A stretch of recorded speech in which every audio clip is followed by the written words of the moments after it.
If you meet me at the corner of Russell and Albina, just about a block from Mississippi Avenue, I'll take you to a house where they hang carpets on the wall.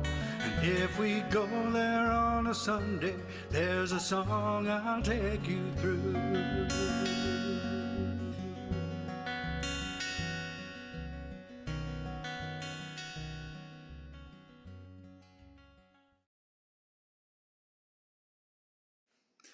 Well, good evening, everybody, and welcome to Open Mic America.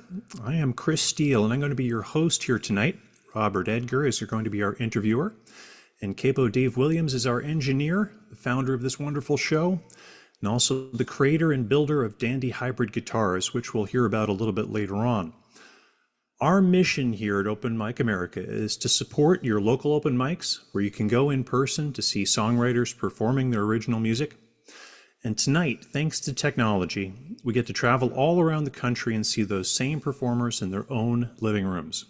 So without gimmicks and frills, this is the DNA of American music, a tapestry of story and song that has been weaving us together for generations. Now let's go ahead and introduce our performers. We're just going to go around and give a little bit of a wave as I call out your name here, and then we're going to go into things. But Michael Gardner over in Orange, California, a little wave. Then Wendy Watson, who is in Fort Mill, South Carolina. Ann Sandstrom in Burlington, Massachusetts. Norm Bowen in Alameda, California. Dennis Roger Reed in San Clemente, California. Tim Smith in Chapel Hill, North Carolina. Cowboy Rex in Phoenix, Arizona. And according to Mazuka, you'll get to know them a little bit later on today, too, in Davis, California. Now, I'd like to go ahead and introduce our first act here. Michael Gardner is going to be playing for us, as I said before, here in Orange, California. And Michael has been joining Fiddler's Crossings on Wednesday evenings, mostly on Zoom since early COVID, and he's still at it. Michael, why don't you go ahead and take us on out?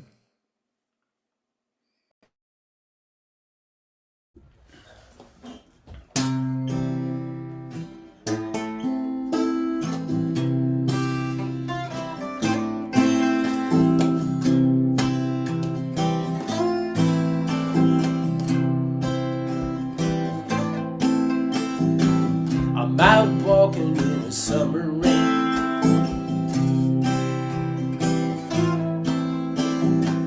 It keeps pouring and I don't complain.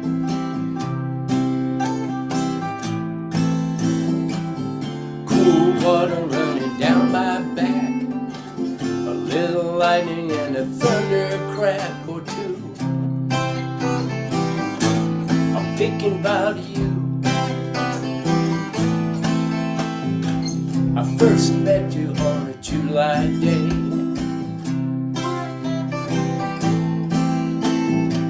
You stood frozen when you looked my way.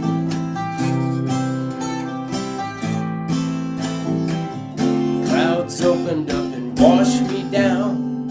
I stared grinning like a foolish clown at you, looking at you.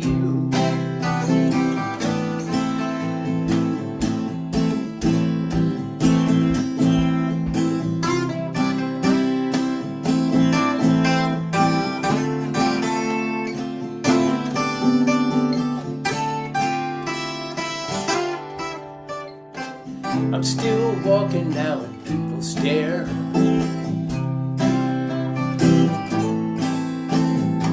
They think I'm crazy and I just don't care.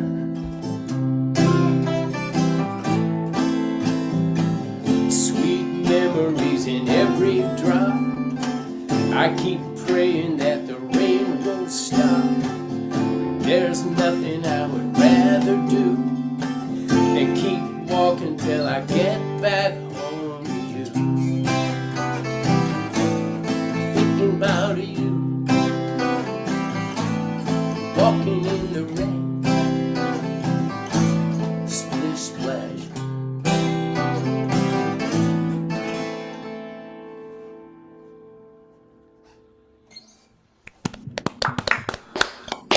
Gorgeous. Oh, yeah, that was Yeah, beautiful song. Thank you. Thank you. We are actually here in Dennis's home in San Clemente by the sea in Southern California. Pick it. Let's see.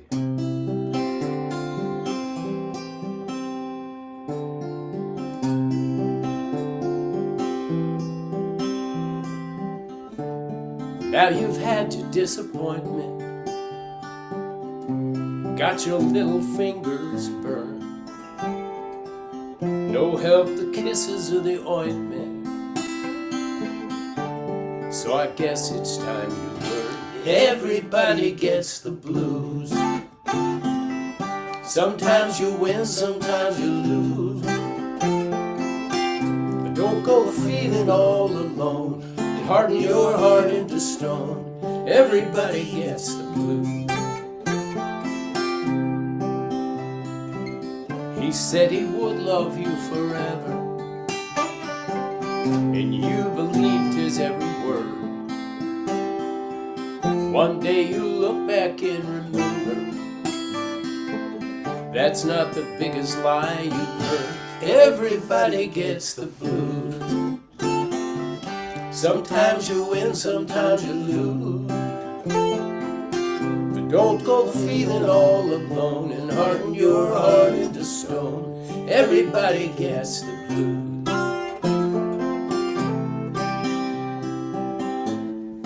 Don't be downhearted.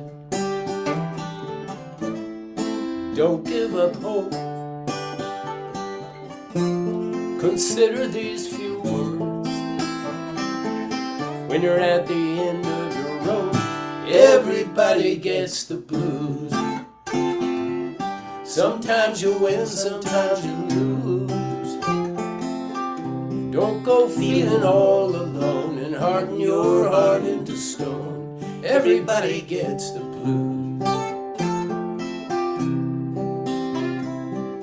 This life is like a roller coaster, and you're no exception to the rule.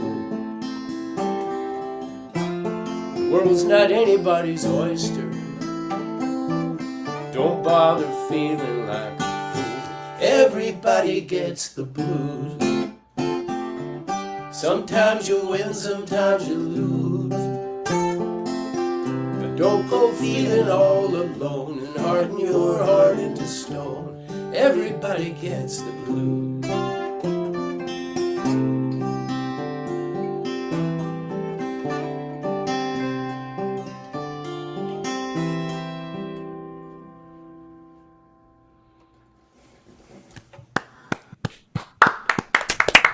Guys, that was Really good. absolutely beautiful. Excellent.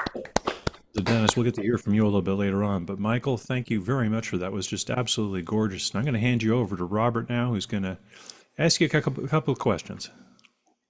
Hi, Robert. It's a third degree. Hey, Michael. Hey, that was lovely. The playing together sounded like you've been playing together for a while. But is that true? We have, yes. We recorded together and we performed together a fair amount too, yeah. Uh-huh. What's your musical background, Michael? Can you hear me okay? Is my mic Yeah, okay? I, Or is I it? can hear you very well, yeah. I didn't start performing until after age 50. I wasn't going to be doing that. But in any case, I've been writing songs pretty much all my life. And one of the guys that we would gather and play with said, I've got a gig that, and I said, you what? Anyway, I was dragged out and found that I did love it.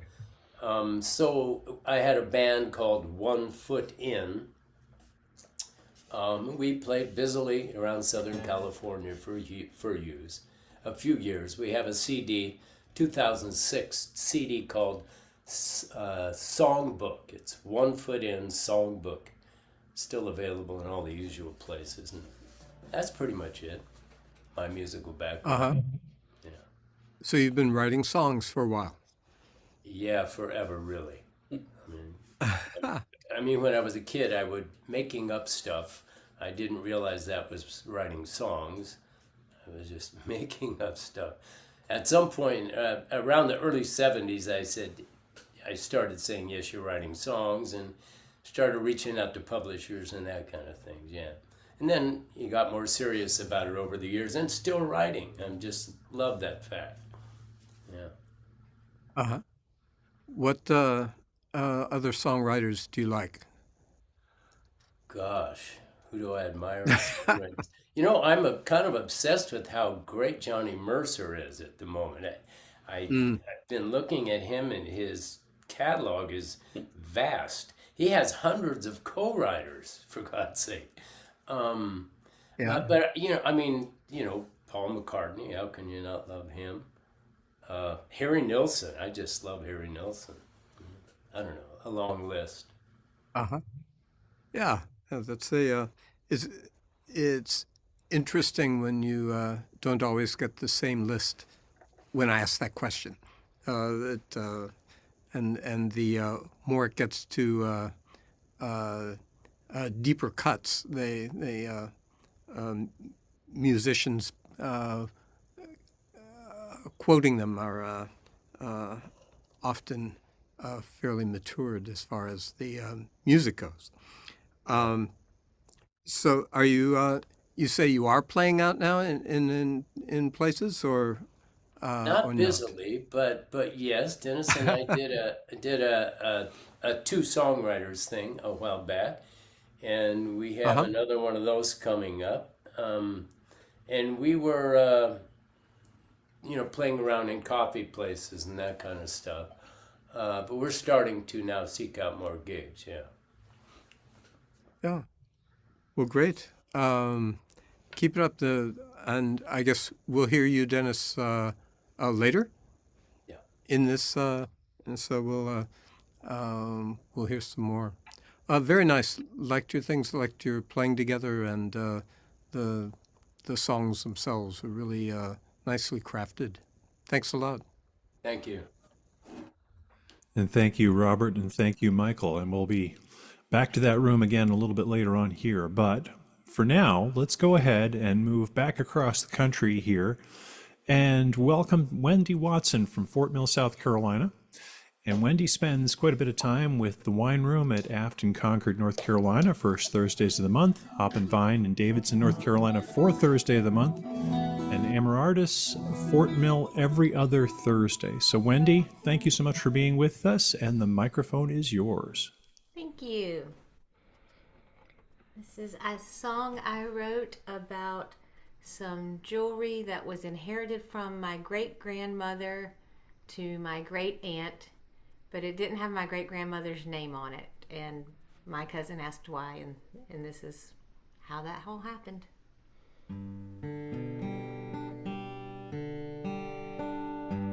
A broken heart, a whispered no,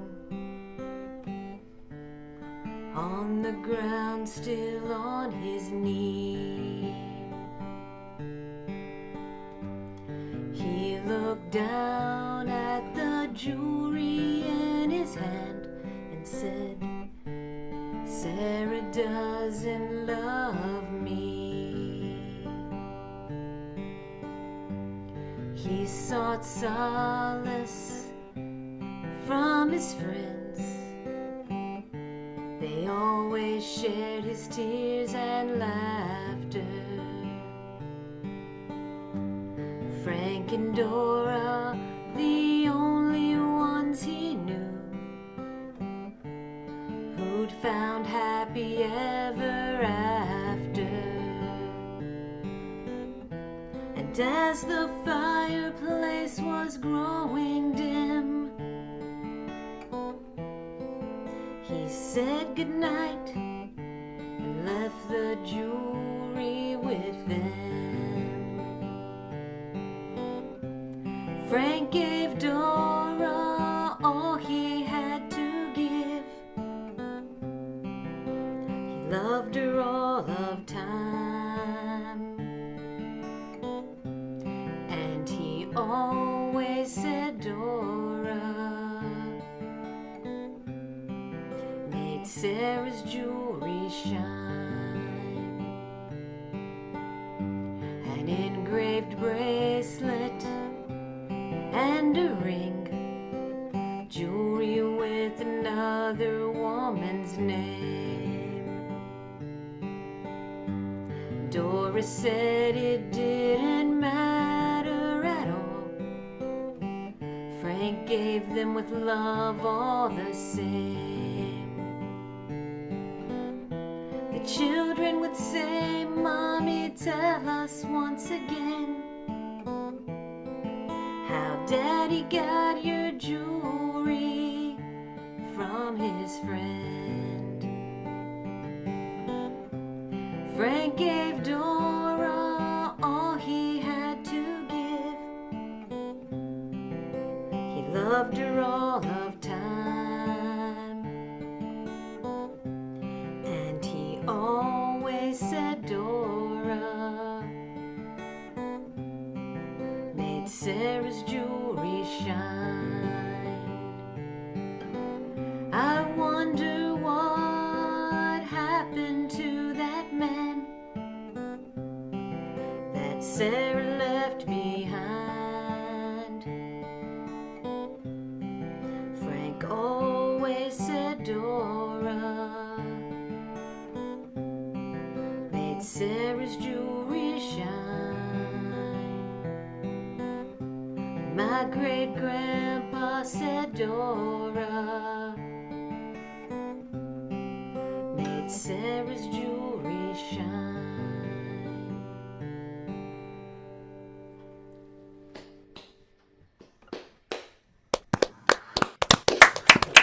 Really beautiful. Really, really beautiful. Thank you. Now I'm going to play you a song on the piano that I wrote. I've been playing the piano for an entire week and a half, so wish me luck.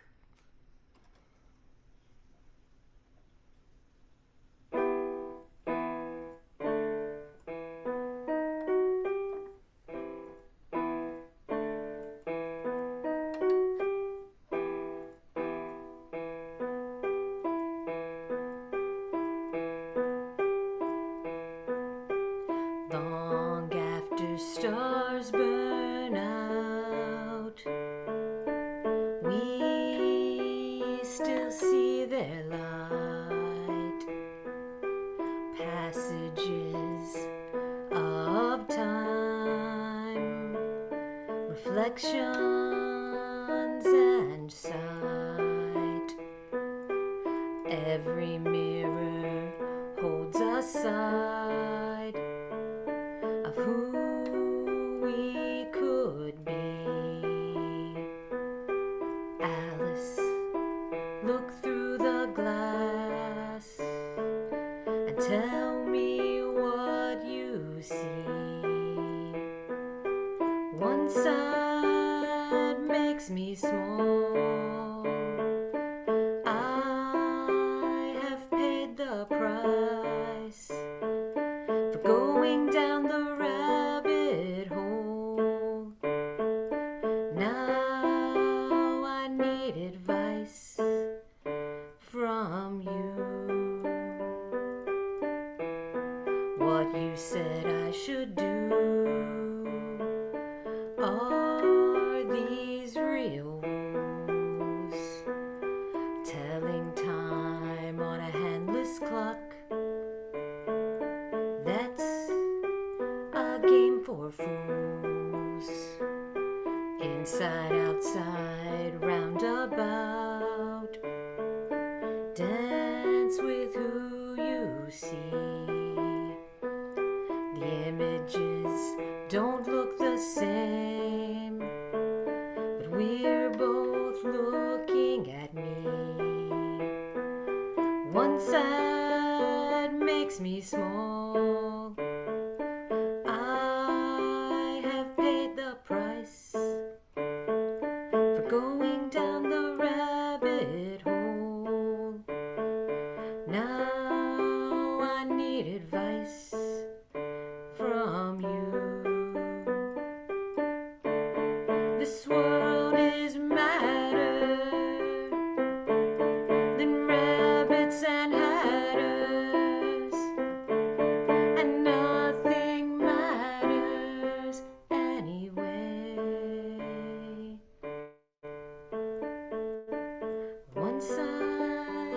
makes me small.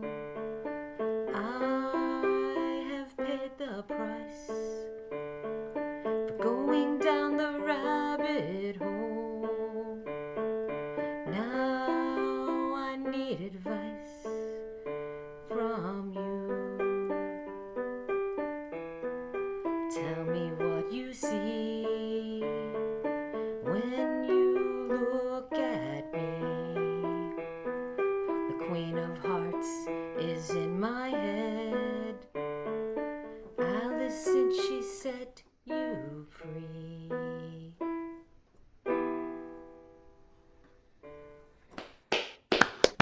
Thank you. Wendy, that was wonderful. Thanks. Absolutely wonderful. I am going to go ahead and hand you off to Robert again to learn a little bit more about your music and yourself. So, Robert, please take it over. Hi, Wendy. Hi, Robert. Thanks. I liked your songs. Thank you. So as I listen, I try to find something in there to grab, and part of this was so many songs. I know almost all the songs that I write, and many songs that I hear have to deal with one's identity and how one is searching for it, finding it, having it lost, having it found. I like the identity in your first song, which is when you have a collection of jewelry with someone else's name, which, of course, when you put a ring on your finger or something around your neck that has someone else's name, it's a kind of a deference, a reflection, and that you don't know where it. If you don't know the name, you don't know what's being reflected. How did you? What do you think about identity and song lyrics? So it's interesting. Finding my song voice. You know, it's kind of all over the place. I write some happy songs, some sad songs, a lot of melancholy songs. That's just kind of what I do, and it's kind of the way my own identity weaves together. My great-grandmother's jewelry being somebody else's name was because they were poor mountain people, and their friend got turned down by the woman that he engraved jewelry for, and so he just gave it to them. And my great-grandfather was like, "Do you mind wearing jewelry with somebody else's name?" And she's like, "No, you gave it to me." But it's kind of interesting because that was the only jewelry she ever had somebody else's name on it. And then the second song kind of has a looking glass feel because my mother is an incredibly talented musician, but also a very mentally troubled person. And growing up with a person with a mental illness, you know, you don't know any different. And so it really is kind of like growing up through the looking glass. So I think it's interesting that a lot of identity in my songs is confused identity. Well, and certainly going down the rabbit hole, as Alice did, losing herself, and finding herself reflected in the narrative. And sometimes when we write songs, it's with that goal in mind. Absolutely. to see ourselves reflected in there. Are you writing anything new now? Anything newer than these? Well, I guess that one you just finished. If you just funny thing wrote the is, piano I was on part. a roll of writing a lot of new songs, but the fact that I strayed away from playing the piano for years. The guitar was my dad's instrument; it was my instrument. The piano was my mom's, and I have been playing the piano for a week and a half because I located this piano in someone's trash can.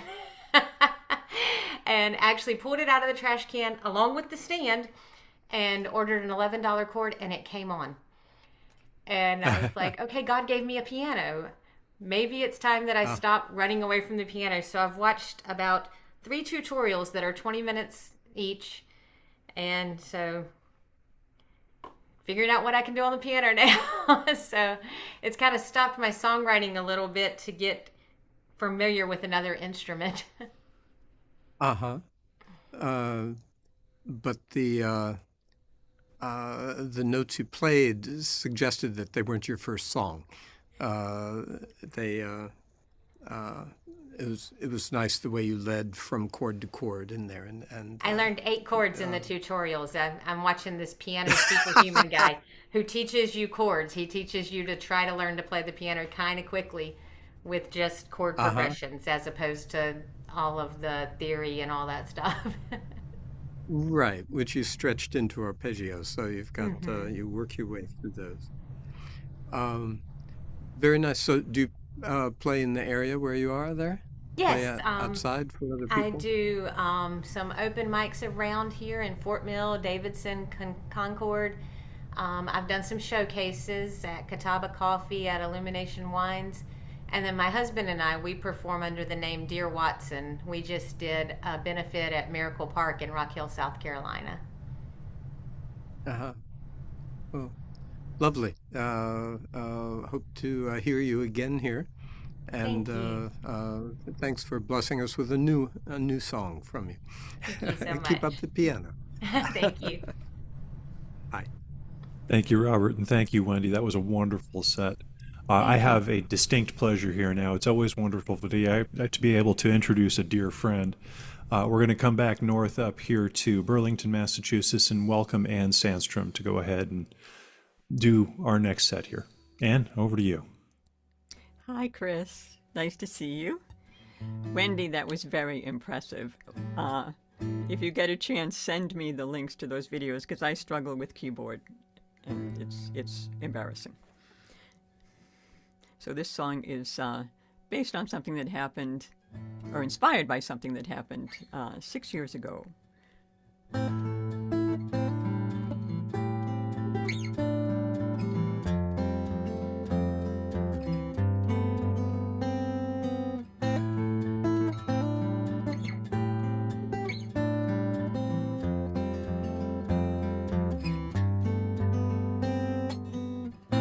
In the fever of July, the only sound is buzzing flies. Air so still in a green gray sky. The only wind from the wing of a butterfly.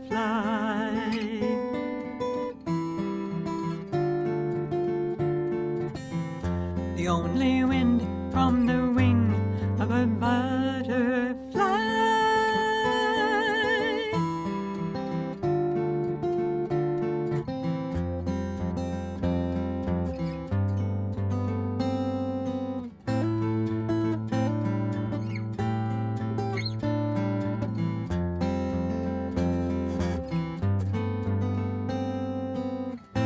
Red cats on my feet. I drag my doll in the dusty heat. Something stirs in the summer wheat. Far too high for little me to see.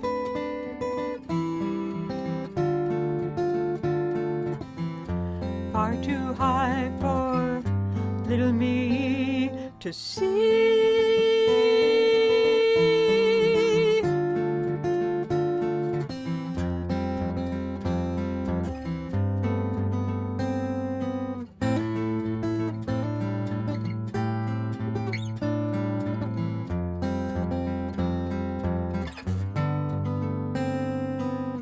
The first blast nearly struck me blind. First blast caught me from behind. Red kids now far below. I'm flying high inside a cyclone.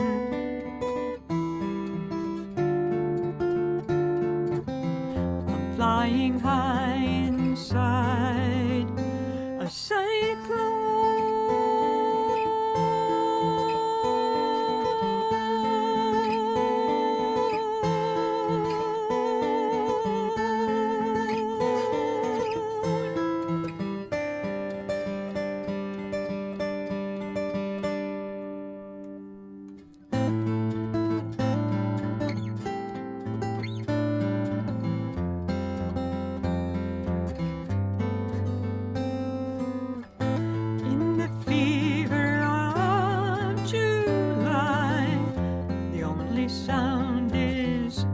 buzzing flies.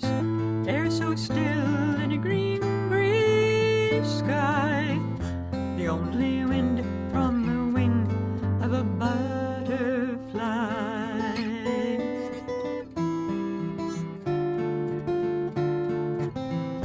The only wind from the wing of a butterfly.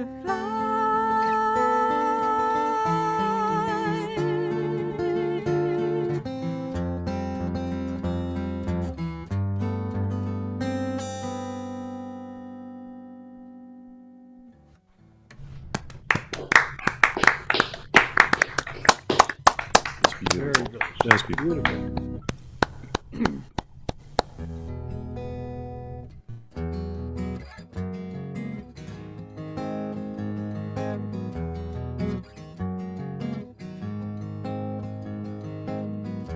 I was just a skinny kid in hand-me-downs, denying what I did, smiling while I drowned. I was dreaming flowers, but living in flames, all but devoured, till little remained.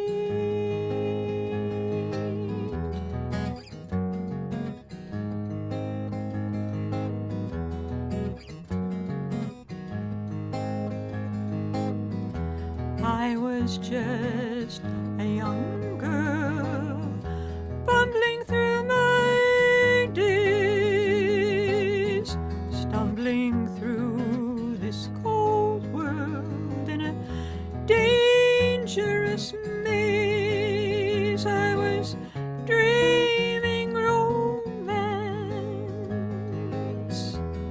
but living in fear, taking any chance to get away from here.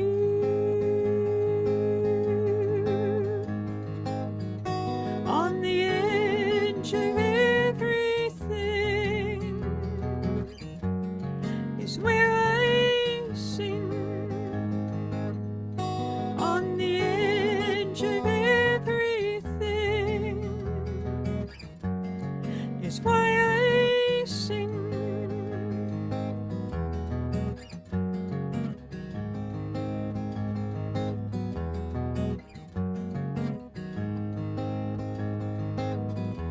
After all this long time, wondering what has changed, these streets of grit and grime, they look the same. I'm still dreaming flowers that I know grow. I won't be devoured because of what I know.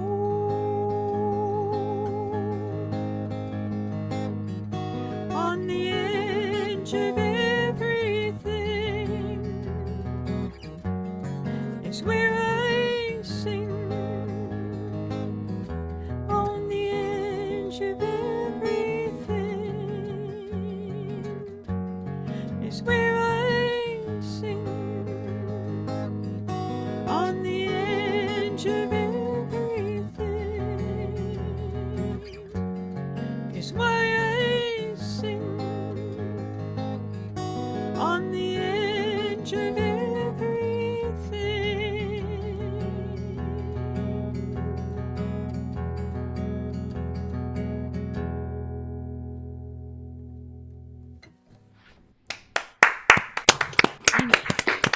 And that was just absolutely beautiful. And by the way, I neglected part of my job here at the beginning. I should, for those of you that don't know, Anne does a regular set on Friday afternoons. She goes back and forth with John, her husband, at 4:30 on Fridays Eastern on the Eagle's Nest Revisited open mic on Facebook. And I strongly recommend it. It's a fantastic way to go ahead and end out your week. And I'm going to hand you over here to Robert and talk a little bit about music. Hi, Robert. And I have Hi. to say, Friday afternoons at 5 o'clock or just before every other week, I'm saying, coming up next, stay tuned for Chris Steele. So Chris has the 5 o'clock slot every week. Uh, well, I thought I would not start by asking you about the Pynchon books on your Right. We did library that last shelf, time. because I did that last time. I was all ready to go into a Pynchon thing. So let's. I won't do that.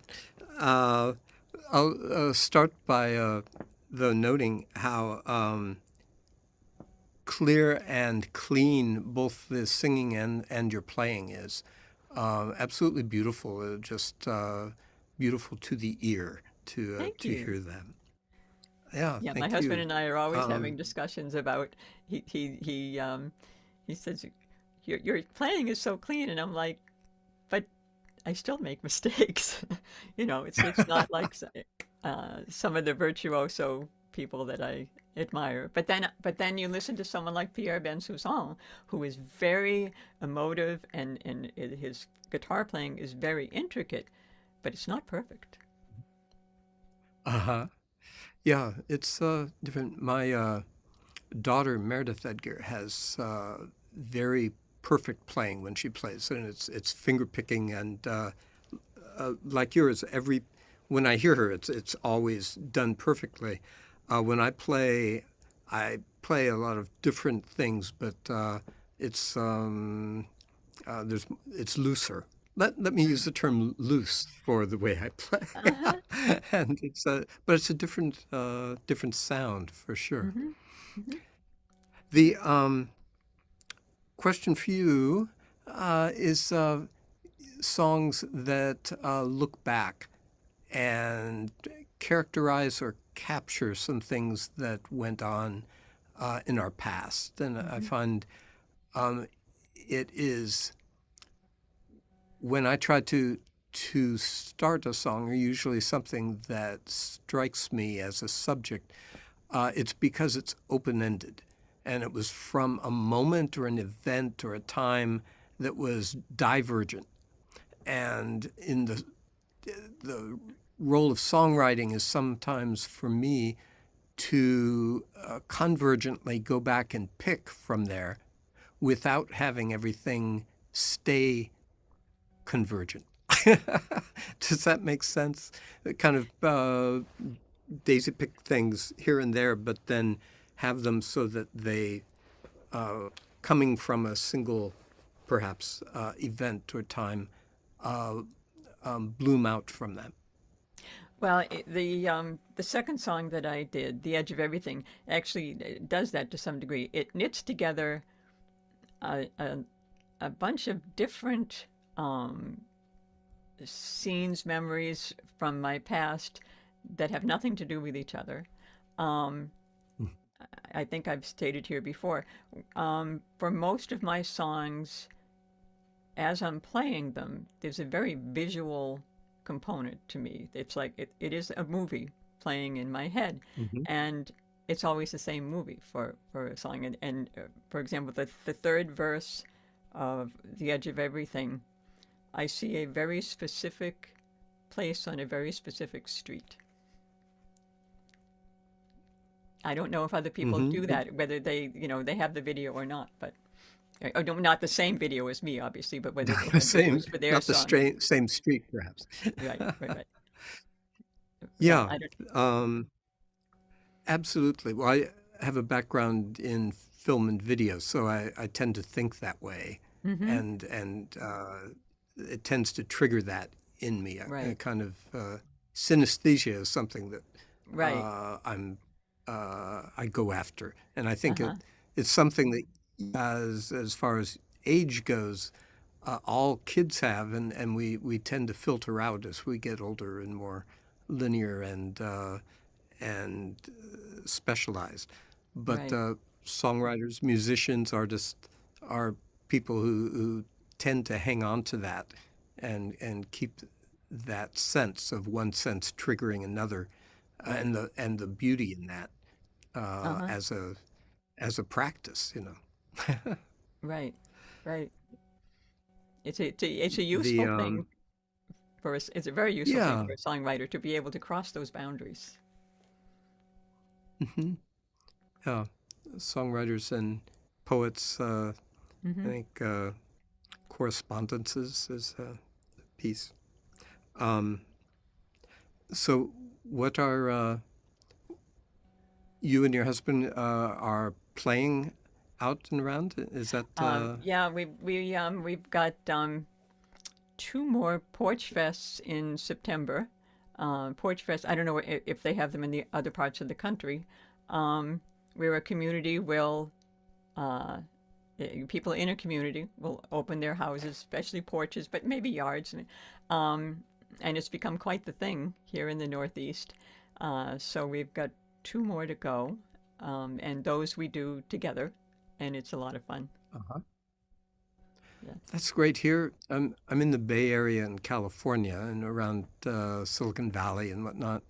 And instead of porches, people have gotten into building huge houses right to the street, so you don't have any front yard to That's a speak shame. of. And the neighborhood has kind of reflects that also, as far as where's the where the neighbors. Right. I've been thinking of maybe just opening the garage and playing from there, setting everything up, opening the garage and playing out, and whoever stops by, and whoever doesn't. But I think the porches,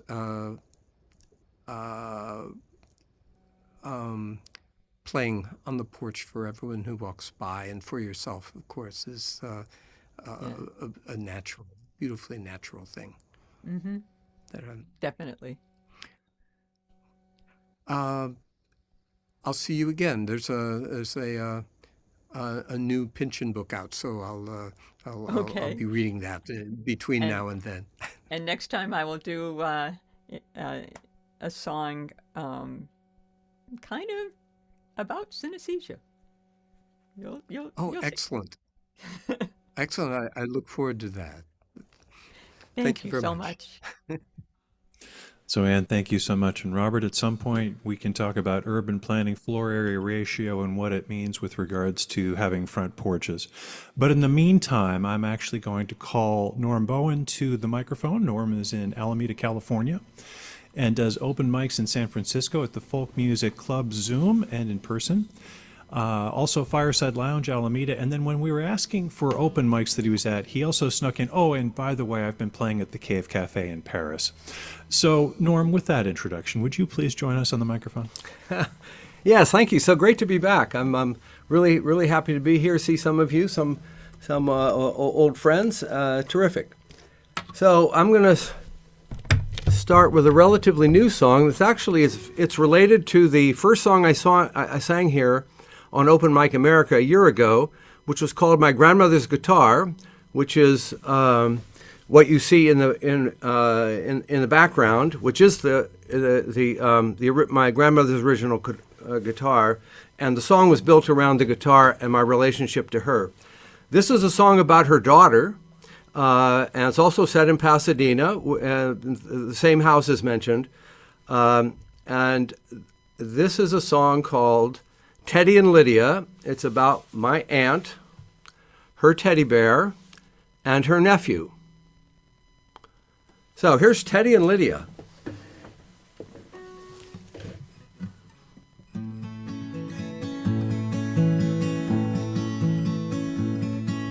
I slept in the bedroom with Lydia. Teddy sat on the armoire, surrounded by lotions and powders. I thought my aunt was a movie star.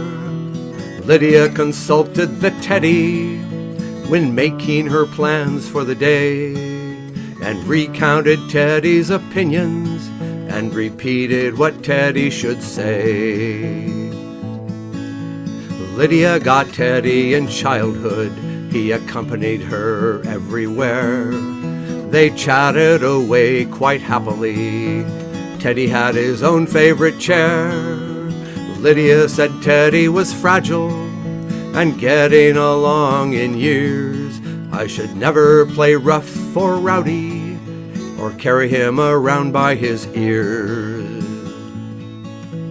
Teddy held court on the dresser, a drab but affable king. He didn't go out of the bedroom. Traveling was never his thing. Knowing that I was quite timid, Teddy said I should be bold and set out on some perilous adventure for the sights that were there to behold. One year when we visited the family, I was trussed up with a broken arm and doomed to be playing quietly to do myself no further harm. When I went into Lydia's bedroom to stow away my thing, Teddy was sitting triumphantly, his paw bundled up in a sling. Lydia had been quite athletic, the San Gabriel Mountains did roam, hiking with her two siblings. Teddy, of course, stayed at home. They climbed Mount Baldy in springtime when flowers would carpet the ground. They raced to be first to the summit and then first to clamber back down. Lydia was a brilliant student, loved paleontology, went off to study at Stanford, expecting to get her degree. She was felled by tuberculosis, to a sanitarium she did repair, with Teddy along by her bedside to recover in the high desert air. Denied a career in science, she worked for the DMV, taking care of her aging parents. She had no other family.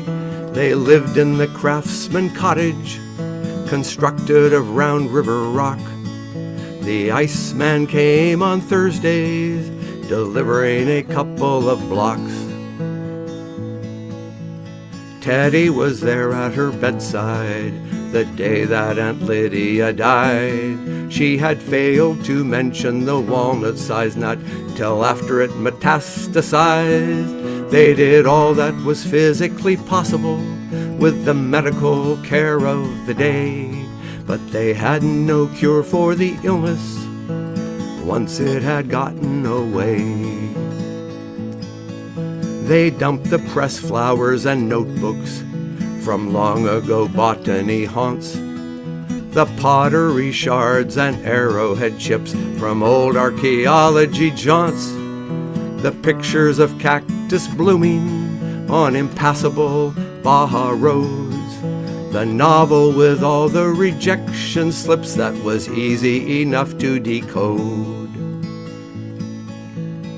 Teddy was a silent witness as they gathered up all of her things and stuffed them into the garbage bag to throw in the dumpster bin. Her companion of a lifetime, the imaginary world they did share. Nobody thought much about it when they tossed out the ragged old bear.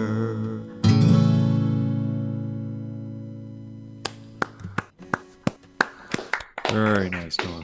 Very, very nice. So, true story. That was a true story. And unfortunately, this next one is too, but in a quite different genre. This is a song from my CD, which is called The Lupins and the Poppies, Songs of Love, Loss, Injustice, and Resistance, which is at my website, and it's on Bandcamp. You can find it on streaming services as well. Excuse me. You remember the Woody Guthrie song, This Land Is Your Land? This is a Native American response to that song, although that song is really an anti-private property song. This song is called "This Land Is Our Land." This is an abridged version. It runs a couple minutes longer on the CD, and you can listen to it on the website for the rest of the rest of your lyrics if you like. So here we go. This land is our land.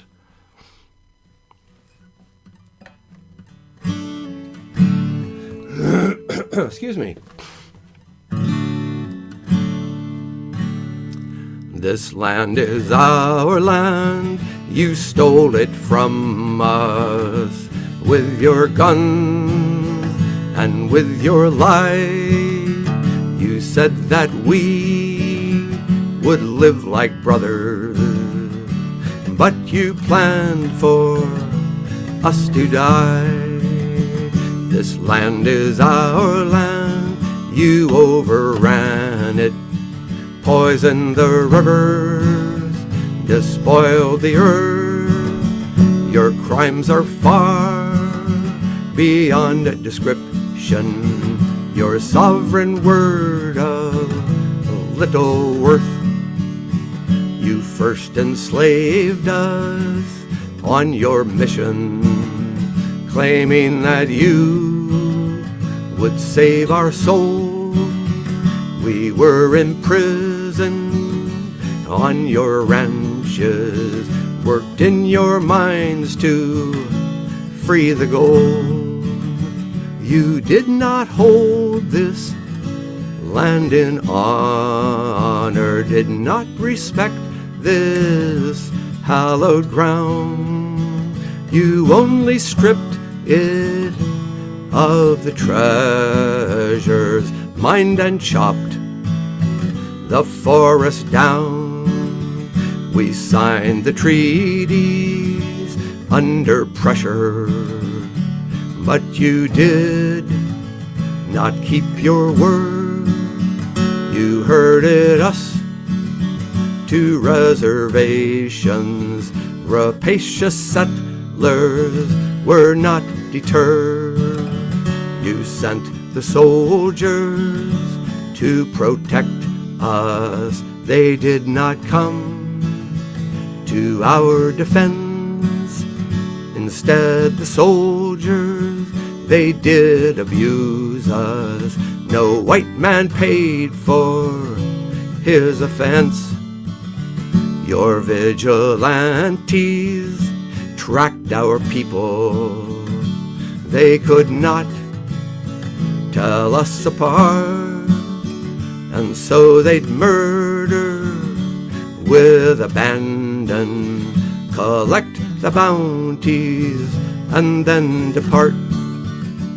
You did not hold this land in honor, did not respect this earth sublime. When will you be brought to justice and pay the measure of your crime?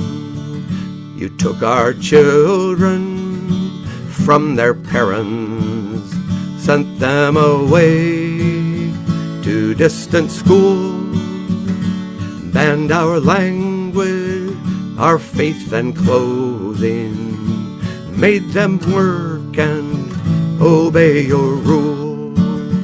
This land is our land. You stole it from us with your guns and with your lies. You can finally start the healing. Sign the Declaration of Indigenous Rights. Go sign the Declaration of Indigenous Rights.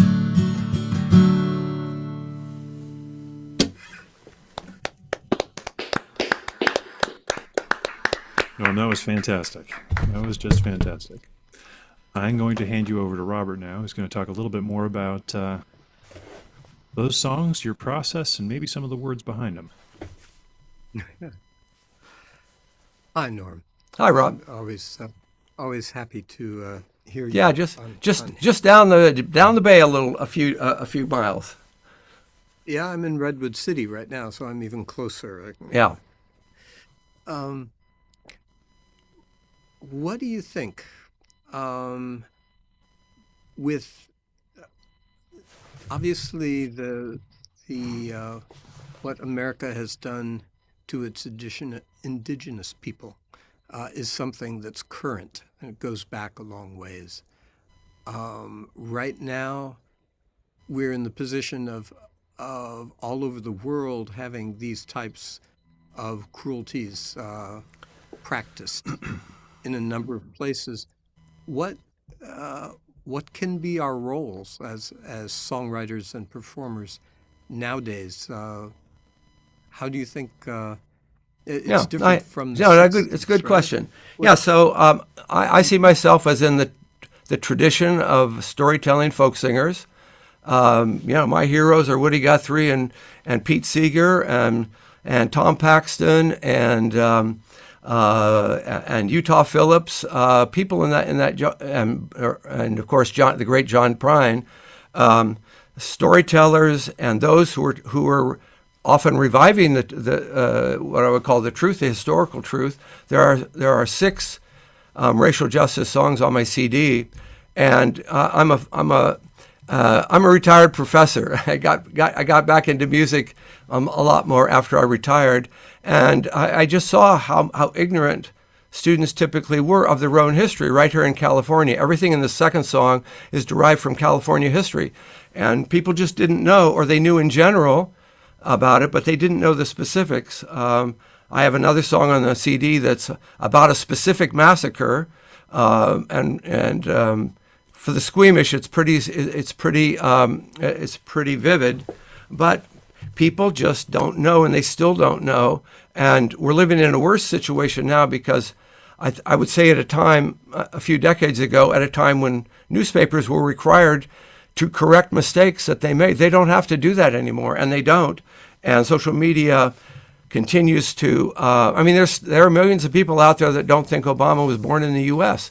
And frankly, it's still all of that's still floating around. So I think that the role of the songwriter in part is to tell the stories again, or to tell them in new ways, and to remind people about where we've come from. It's not all that I do, but I do that. That's one song cycle that I do, and then I'm doing a song cycle about my family.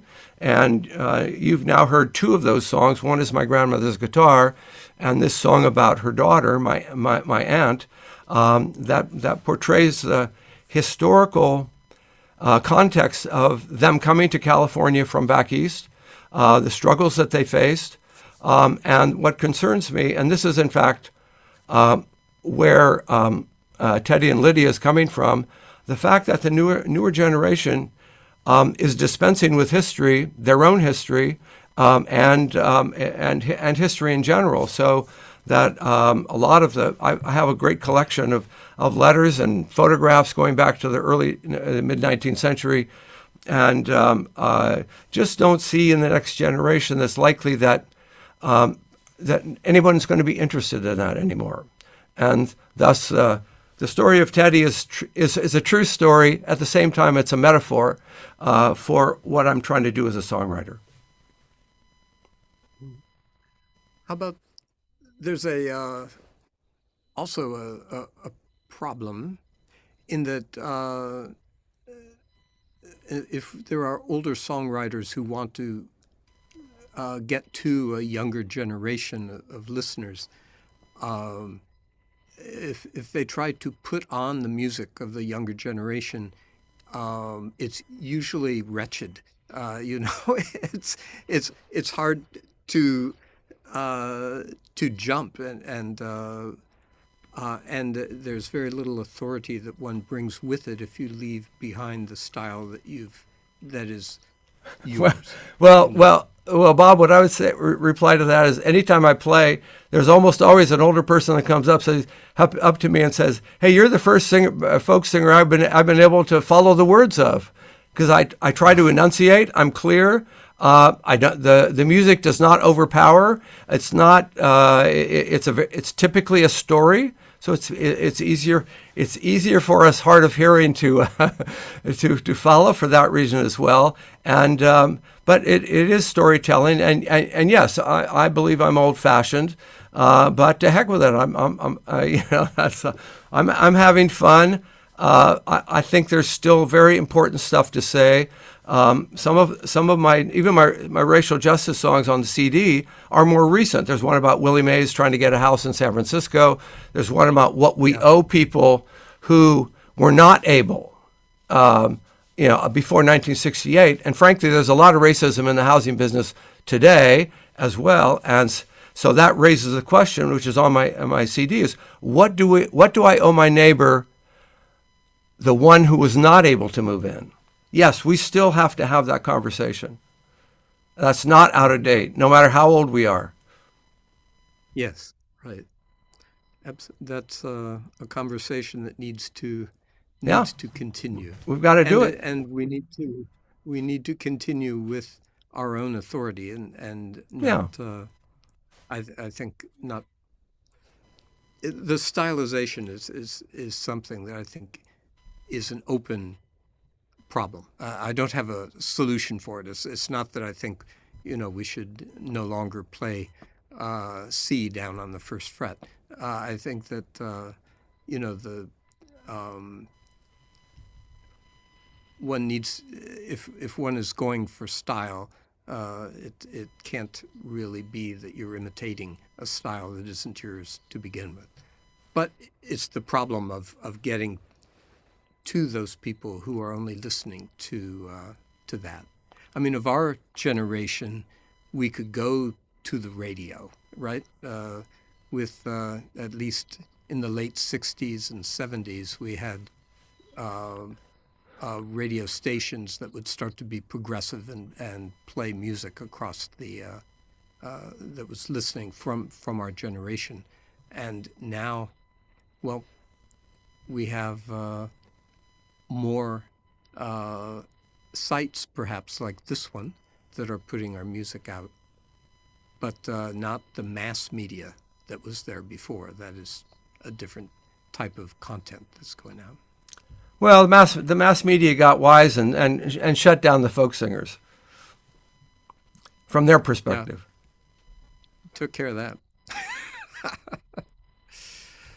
Norm, always a pleasure, and I love stuff. Thanks, and keep singing, pal. Thank you. Yes, thanks, Norman. Thanks, Robert. So we're at that point where we're halfway through the show, and while nobody actually has said free guitar yet, they probably should. Everybody who is on this show, performers and volunteer hosts alike, gets a ticket in the fishbowl for an annual drawing for one of Capo Dave's Dandy Hybrid guitars. So what exactly is a Dandy Hybrid? It's an acoustic guitar unique in design that projects its distinctive sound at a considerably higher volume than flat-top guitars.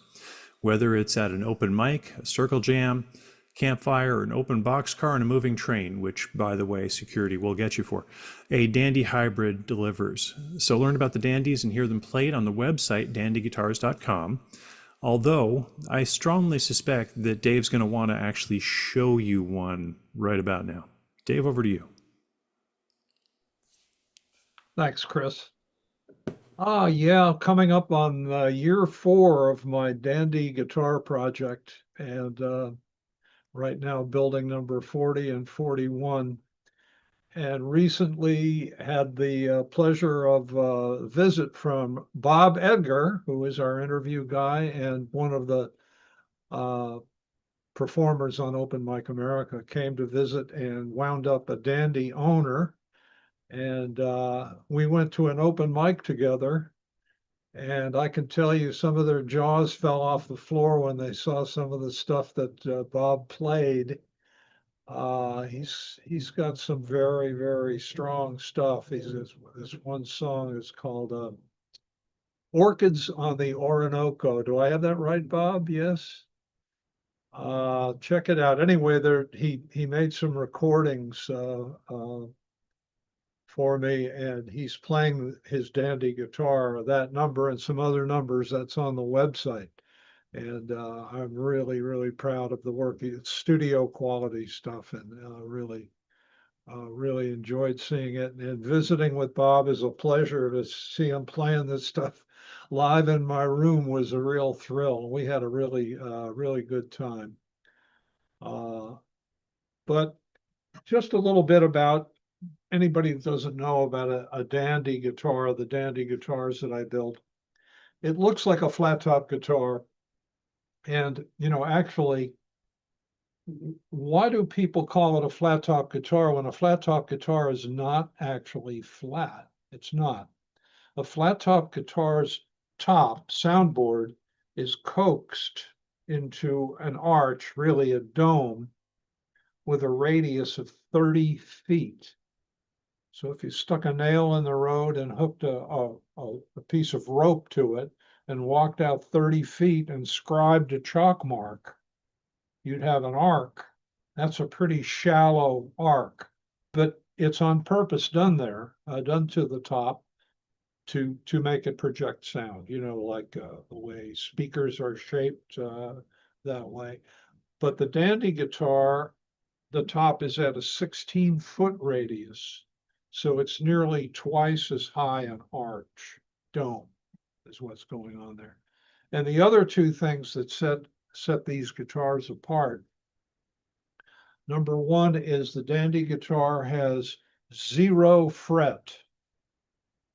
There is no nut. There's a string guide that's right above a 0 fret. Essentially, the guitar always feels like you're playing it with a capo on. It's the action and intonation at that end is spot on. That's two things. The third thing, and this is, I think, a pretty big deal, really. These guitars, the fingerboard is not connected to the body. The transfer of energy is all done at the neck joint. And with the fingerboard not being joined to the body, the body has more of an opportunity to make sound. It makes sense that you wouldn't want something glued onto a drum. It really is what it's all about. So those are the three big things that set these guitars apart. One other little thing I'd mention is that these guitars are not finished with lacquer. They're finished with gun oil. It takes a lot of coats, but when it's done, you have a guitar that has a living finish. You can take a little ball of cotton and a 4x4 square of cotton and rub the finish on and update your finish. So anyway, that's just a little bit about the guitars. And the drawing is December 14th. Anyone who's been on the show or hosts on the show, every time they're on the show, they get a ticket in the fishbowl, and it's going to be my pleasure to give one of these dandies away to the winner of that raffle. So that's all I have. And the musicians, you guys I'm having such a great time watching these folks. They are so good, and we've got more coming. So back to you, Chris. Well, thank you, Dave, and thank you for tormenting us with beautiful guitars. That's always fun. One of my favorite parts of the show here. But yes, we're going to go on and move on with some more wonderful music here. We're actually going to go back to San Clemente, California, and Dennis Roger Reed is going to be going ahead and playing for us here. And Dennis also has been joining Fiddler's Crossings Wednesday evening Zoom since early COVID. Dennis, back over to you.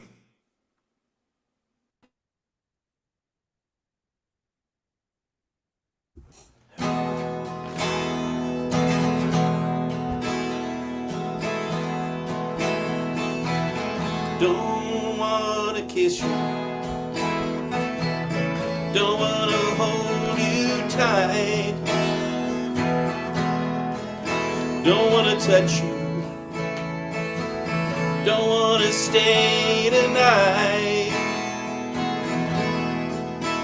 but I just can't trust these crazy old arms of mine. Don't wanna need you, don't wanna fall this time, don't wanna listen Don't wanna hear those lies, but I just can't trust these crazy old arms of mine. When I falter, is it some kind of simple sign? 'Cause I've been tempted more than once to cross the line. You see, I just can't trust these crazy old arms of mine. Don't wanna kiss you, don't wanna hold you tight, don't wanna listen, don't wanna hear those lies. You see, I just can't trust these crazy old arms of mine. You see, I just can't trust these crazy old arms of mine.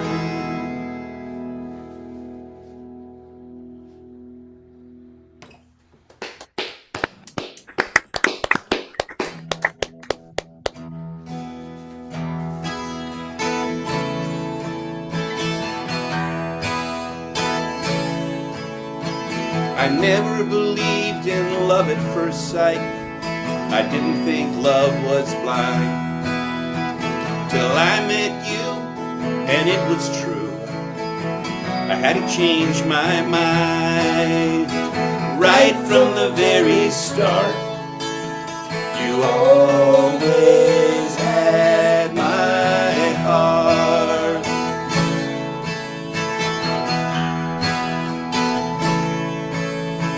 You caught my eye when I looked in the crowd the first time I saw you.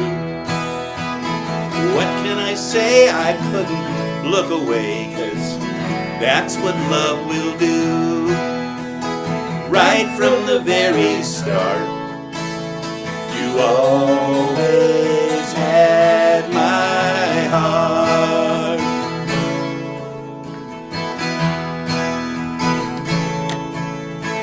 There ain't no stopping this feeling I have in my heart. There ain't no stopping this feeling I had since the start.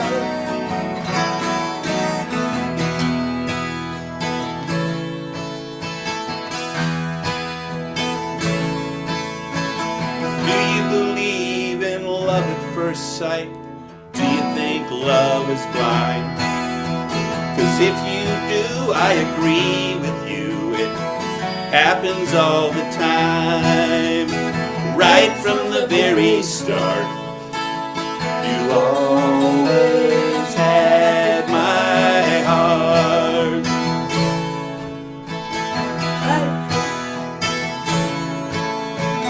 Right from the very start.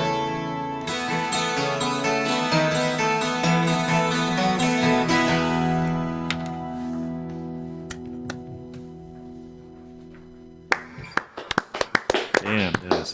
That was fantastic. So, Dennis, thank you so much for that. I'm going to hand you over to Robert now for a couple of questions about your music. Yeah. First of all, the 12-string is sonically beautiful with over the internet here. It sounds great with your harmonies and everything. Good mix. Thank you. Yeah, thank you. Two things strike me. One is about your things, both you and Michael's. The melodies, I think, are well. They're simple, but they don't always go where you think they're going to go, and they go in nice places. And also, I noticed on your using a capo, you're using a partial capo on that. So I wondered if you'd talk about those two things. Well, the partial capo is a lazy man's open tuning. And like that particular position, using it on the three of the four bass strings, is sort of a dad-gad sound. But what I like about the partial capo compared to tuning, number one, you're not twisting a lot of knobs and hoping that it stays in tune. But also, when you fret higher up the net, it doesn't make any changes. You're still fretting as you did on standards. So I try not to be too dependent on the partial capo, because there are a few songs that I really can't play without it, without changing the tuning. Yeah. So that was really the main reason I got involved. And I used to run an open mic for about 6 years back in the 90s. And one night, somebody left a banjo capo behind. And I picked it up and I put it on my guitar, and it wouldn't cover all 6 strings, only 5. And I spent the next 3 weeks working with that, and I sort of found it fascinating. So there was a period of time where I would have sometimes 2 capos on the guitar at one time, but I think that's probably a little excessive. I brought back from that. Excessive by 1, perhaps. Well, if there's one approach that says that you should be inspired internally and you express what you're doing, and the other is kind of you construct what you're doing and put a rock in the road and then drive over it and see what happens. And I think that can open up a lot of things for a musician, for a songwriter, when you do some things that are different. That's, how do you keep coming up with new melodies and such after, how long have you been writing? I've been writing for over 50 years, and they should be better by now. I think one of the things is, like, this 12-string that I'm holding is relatively new to me. It's 58 years old, but I didn't have a 12-string until December of last year. And I bought an electric because it was on sale, one of those Black Friday ones, and I got hooked, and this is my 3rd one. One more, I have to go into like rehab probably. Anyway, that's all I play now is the 12-string, but it's harmonically different, and it opens up some new stuff. And then I'm not highly spiritual, but I think guitars kind of hold a particular energy, and I don't know who had this one before me or how many people did, but it's been played and used a lot, but not abused. I think there's kind of a difference there. And so I think that's kind of unlocked a few songs too. Like whoever had it, they left some in here, and I rooted a few of those out. And then I went back to a lot of my catalog and said, this would sound good on a 12-string. So I think I played the mandolin and I played the bass, and I think all instruments, lead you in different paths. Mm-hmm. Yeah, I've got an old Alvarez that I got in 1976, I think, that I bought used at that time. And I've always capoed it on the 2nd fret so that I could tune it down and it didn't warp like a cantaloupe, after a while with all the strings. But there's a certain chiming that it gives. And on a side note, I just was listening. No, I'm not going to go there. Anyway, let's see. So you've got 3 of these now. The electric, was that by chance a Den Electro or something No, else? it's a Squire with a Jazzmaster body, and it's. Oh, okay. I think I saw those come up That was about a on year sale, ago for and me. I did one of those 1 a.m. purchase things, which it really was on sale. It's went back up since then. But I love the electric, and I like playing electric. But for writing songs, I grab what's closest, which is going to be the acoustic. Excellent. Yeah, the one person who went back and forth was Tim Buckley. He always played an acoustic 12-string, and then toward the end of his life, he switched over to electric 12-string. I think he got a Fender Electric and started playing that, but he stayed with the 12 strings as he went over. I saw I saw Tim on American Bandstand, and Dick Clark said, "Show Yeah. them your fingers." And Tim Buckley put his hand up like this. It looked like somebody had taken a paring knife and just sliced those. But I have some empathy for that, because even though I've been playing for a long time and I have calluses, all my calluses are a little different now because there's a second string on all of them. So I had to kind of Yeah, build those right, back right. up again. And my, if you had a real close up, you see that I have a mutant hand after all these years. All of my fingertips are flat. So it hasn't been too hard to build the calluses up, but yeah, it was. It's a little heavier lifting. This particular one I keep tuned to standard because the neck, it's got very low action. I figure if it's made it through 58 years this way, it probably will make it for another 10 or so for me anyway. Yeah, right. I like the And who sound of knows, tuned mine- down, like you mentioned, though. They sound great when they're tuned down a full step, but Yeah. you have to remember, like you said, to put the capo in certain places. And when you're playing with other people, I've been noted to put the capo in the wrong place many times. So no, it's not. Yeah, in one of D. my first guitars was a 12-string, and it was in Florida on a beach town, and it warped within a year, so it was unplayable. The other thing that I meant to say, that Tim Buckley played 12-string, but he got it from Fred Neil, who played 12-string. And I just last week learned that Fred Neil, toward the end of his life, requested that all videos and films of him playing be destroyed. And I realized that I'd never seen a video of him playing, except that there was one that I found last week that apparently survived, of his playing dolphins. Thanks. Here's to 12 strings, and may they ring out. And thanks very much. Thank you. I really like Appreciate both being of here. your songs and playing. Thank you, Dennis, and thank you, Robert. We're going to come back again to the East Coast, where we're getting on into the evening here. We're going to go to Tim Smith down in Chapel Hill, North Carolina, a town I know real well. But Tim goes to Tuesday open mic at the Underbar in Hillsborough, North Carolina. And Tim also wanted to put a shout out to a workshop that he had just attended, a contemporary folk week at the Swannanoa Gathering, Warren Wilson College near Asheville, North Carolina. So, Tim, over to you, sir. Hey, how's everybody doing? Do you like rhetorical questions this time of night? I love it when you guys talk guitars. It means maybe you'll educate me someday. Okay, I'm going to do a couple of kind of autobiographical, satirical numbers for you.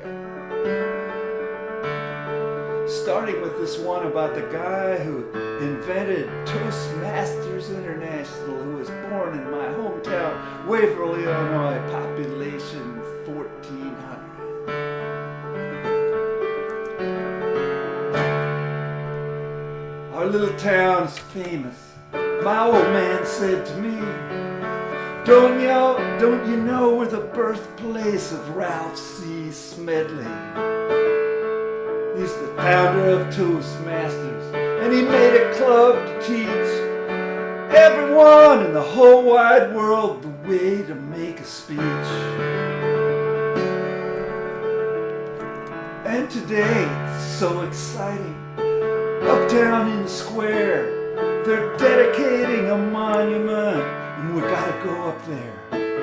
So we got all gussied up, drove up there to see the biggest moment ever in our small town history. As one by one they spoke. When the speeches came to town, couldn't slow them down. They went round and round and round and round and round. The day the speeches came to town.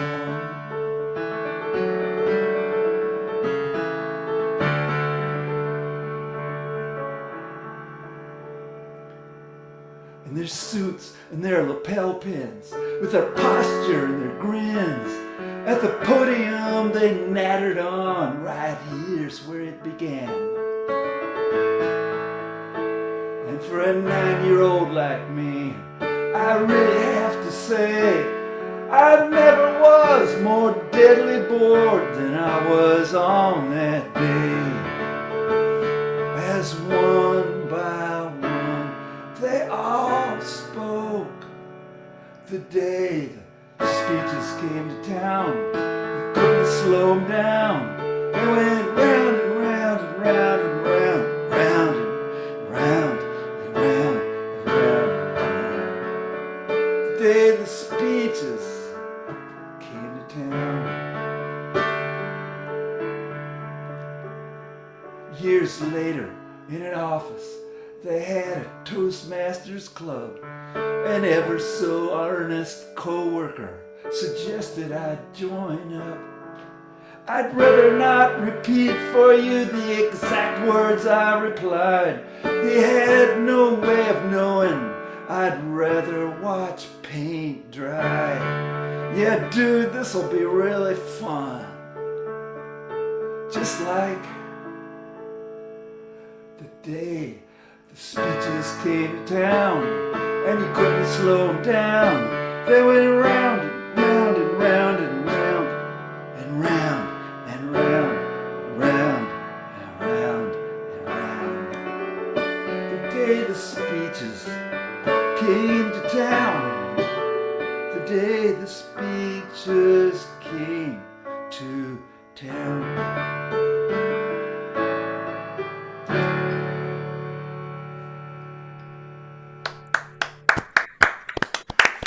Very nice. Thank you for the smattering. I live for it. Okay, the second song concerns the Facebook event. I would wager that everybody here at one point has put out a Facebook event with hope in their eyes and hearts.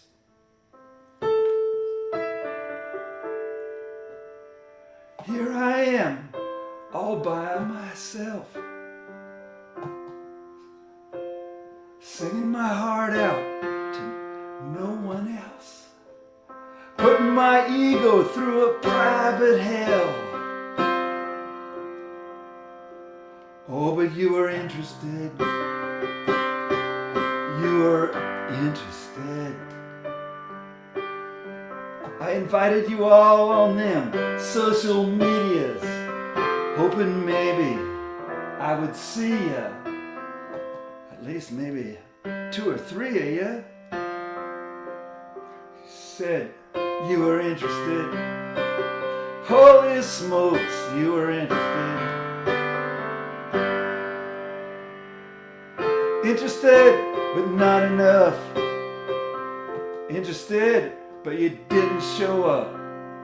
Oh, it's comforting to be knowing you were interested, but not enough for going.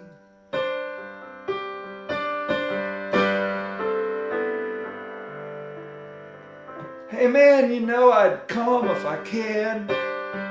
You know I'm your biggest fan. But sorry, I already had plans, but you know, I was interested. I was totally interested. Man, I really like the way you play, but my hair's a mess and I've got the plague. And that's the night my dog always goes to AA. But I was interested. Trust me, I was interested. Interested, but not enough. Interested, but you didn't show up.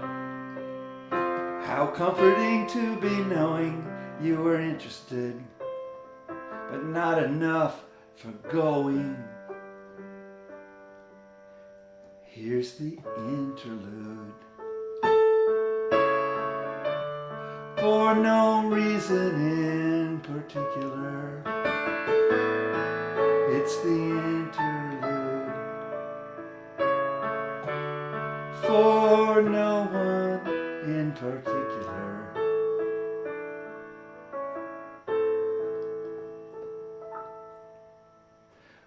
The tip jars still filled up with air. So I soldier on to those empty chairs. The bartender's watching the game over there. I thought he was interested. I was sure he was interested. But you know, I'm not feeling low. But nobody came to see my show. I mean, hundreds of them said they wanted to go. They were interested. Absolutely, completely interested. Interested, but not enough. Interested, but they didn't show up. Very comforting to be knowing they were interested, but not enough for going. They were interested, but not enough for going. Hey, I gotta go now.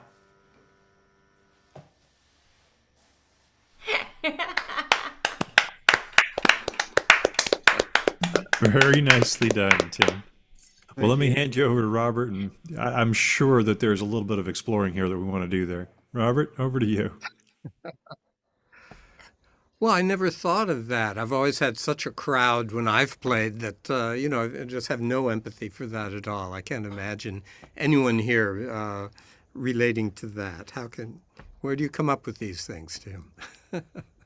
Well, What a thing. like I said, autobiographical.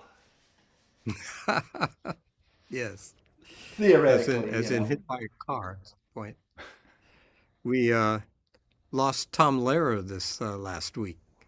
yeah, he's, he's out there, right? I mean, he was out there in his later years. Yeah, yeah. I don't think he was playing or certainly not writing Yeah, in his later yeah. Oh, years. But what a genius, though. Yeah, he was. yes, uh-huh. You know, Both the man. keyboard work and the lyrics. Yeah. As your playing and lyrics reminded me of him, and of course Randy Newman. Well, But thanks. there's what reminds me is the accomplishment in both. I mean, Thanks. they're really support each other and don't disappoint. Well, thanks. Good things. Yeah. Well, I think the second or third time I've heard you on this this show. Well, thanks. It's always fun. I have a blast. Yeah. Well, now, are you? As I'm thinking back and thinking that you do play in different groups around where you Yeah, are. Is that the case? we have a rock and roll band of young people like me, and we play kind of a crazy mix of stuff that we like to play, and we get to play, we play maybe like once a month, and I play for contra dances with my wife who plays the fiddle, and Yeah. and I try to go to a songwriter circle at least once a month, and some open mics, and there's nothing like a deadline. If you go to a songwriter circle every month and you've got a scrap of an idea, you'll do something with it and say, I really believe that, if you have a deadline, you'll do it. Yeah. Mm-hmm. So much of life is like that. Work songwriting and other things. Well, that's great. Well, do come back and bring along a couple more. These are great, and it's the listening to your songs is great. It's always each line is promising its own surprise, and Thanks. you carry that along very well all the way from the beginning to the end. which is a appreciated. joy to listen to. By my count, this is the 6th time, and I've had a blast every time. Ah, great. Okay, Teeyum. Till next time. Thanks a lot. Much appreciated. Thank you very much, Tim. All right, well, we're going to move a little bit west here. We're going to go to Cowboy Rex in Phoenix, Arizona.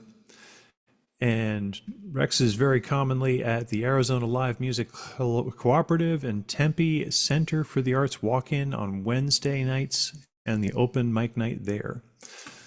Rex, over to you.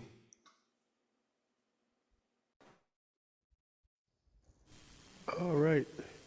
Great to be here. Thanks, everybody. It's been great. Lots of great music. I'm going to try to do a couple of love songs. The first one is kind of quirky, but I think it's entertaining. And then the second one is what it is.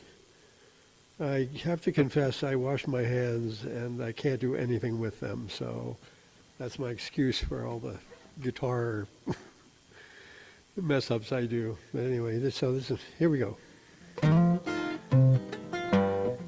See?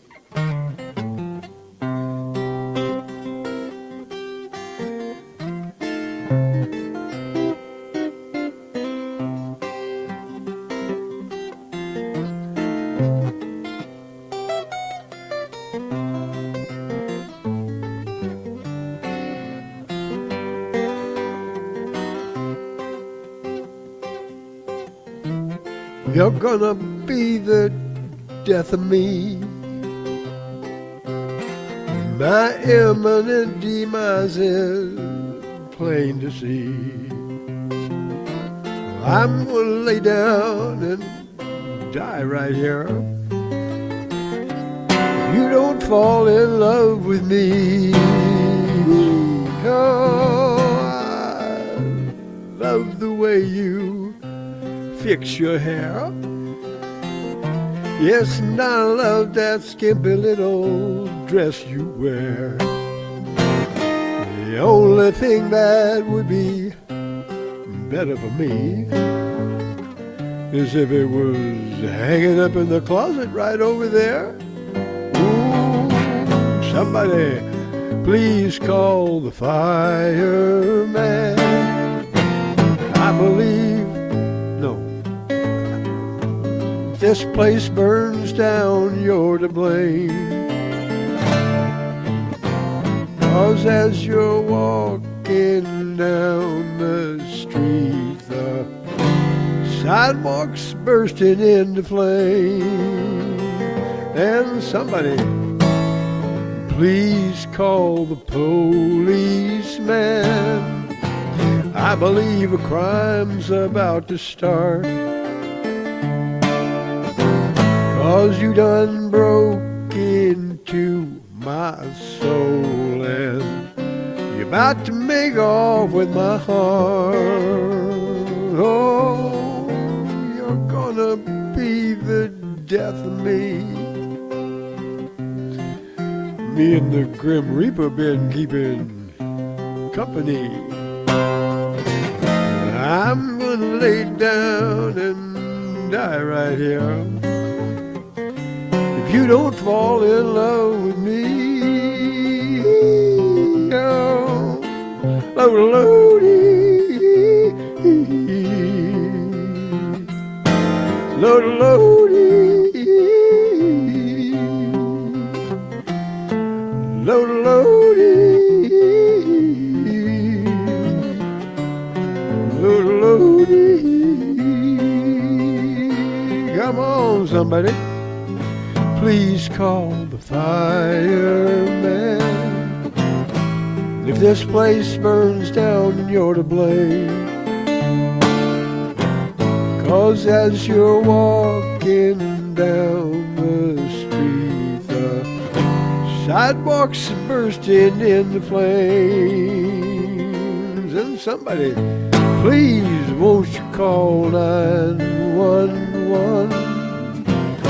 I believe a crime's about to start. 'Cause you done broke into my soul and you're about to make off with my heart. Oh, you have locked my heart away, and you've thrown away the key.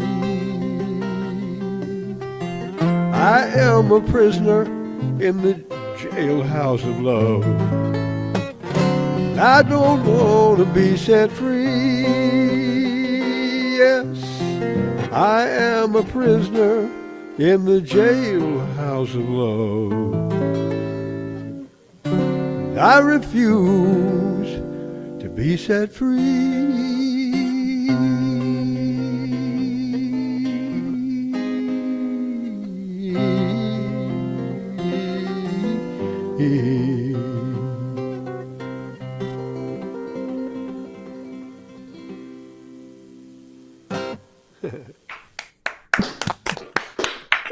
Excellent. Thanks, you guys.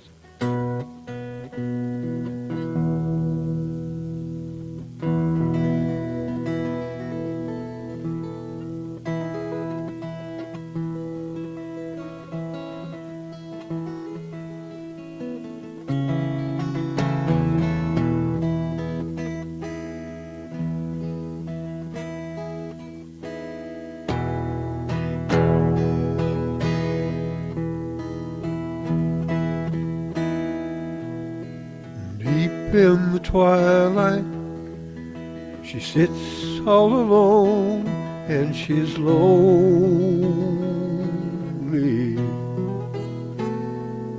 The lights are all out, the laughter of the children is gone.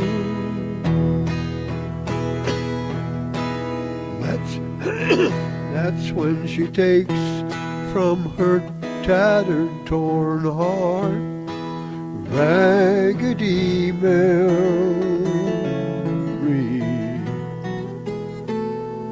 of a time she was loved, bringing tears to a blue button eye. She's just a raggedy Ann waiting for a raggedy ending. Not much more than a toy, played with but seldom loved. She's just left on a shelf, feeling as ragged as can be, waiting for someone to share in a raggedy love.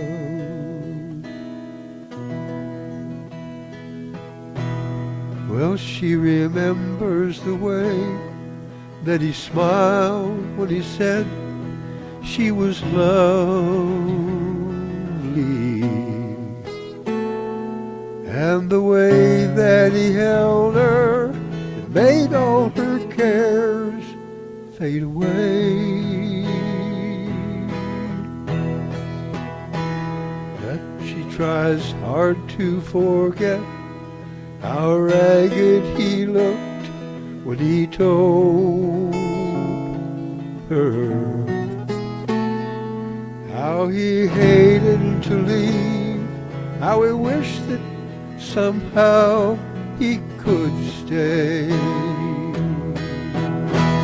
And she's remembering a time when loving had made her feel shiny and new. But now she's all alone, wondering if she'll spend her whole life through just a raggedy Ann, waiting for a raggedy Andy.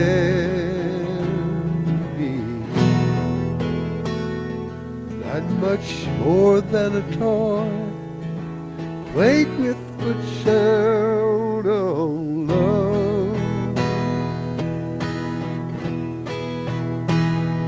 she's just left on a shelf, feeling as ragged as can be, waiting for someone to share in a raggedy love.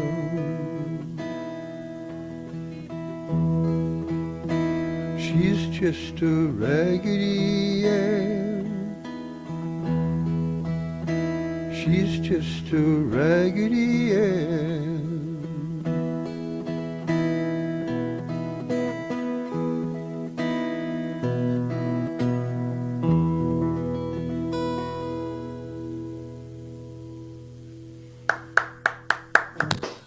My God, that was beautiful. That was just beautiful. Well, thank you very much for that. I'm going to hand you over here to Robert, and we're going to talk a little bit about your songs here. Robert, over to you. Okay. Howdy, Robert. Howdy, cowboy. It's, I've heard you a couple times before on here. I'm sorry. Yet I come back. I hate to put you through that.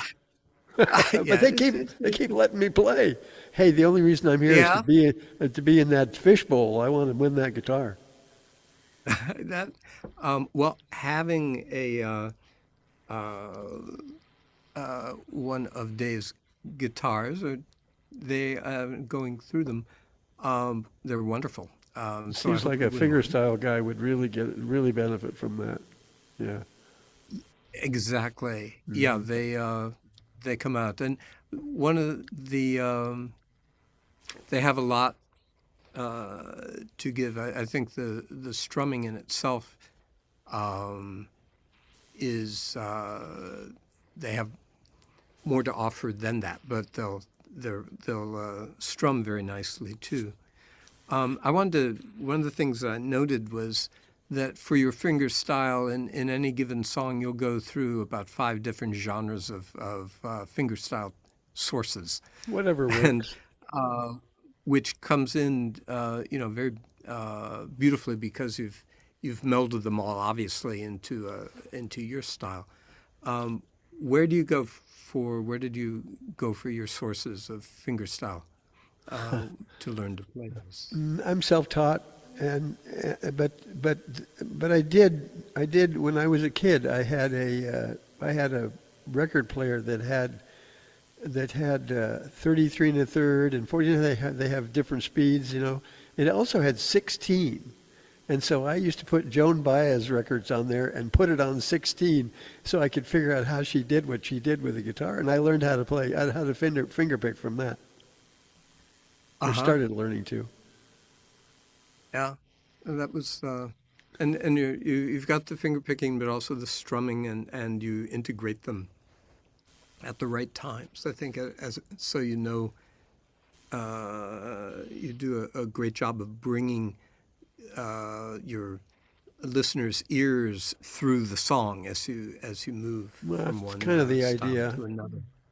Yeah, Yeah. after all, And as I'm opposed like, to driving them away screaming. Well, yes, I can do that too. That's been nice known to to have do a that. range. It can be done. Yeah, right. I find some of those styles are easier than others, I think.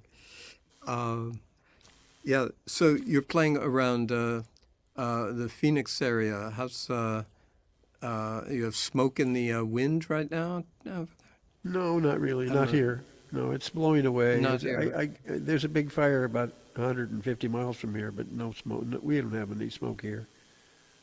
Not coming there. Well, good. I hope they put the other one out soon. It burns its way out. Oh, there's every year we have forest fires. It's part of the deal. That one, the one that's up there by the Grand Canyon is a lightning strike fire. So you can't stop Mother Nature from doing what she does. Yeah.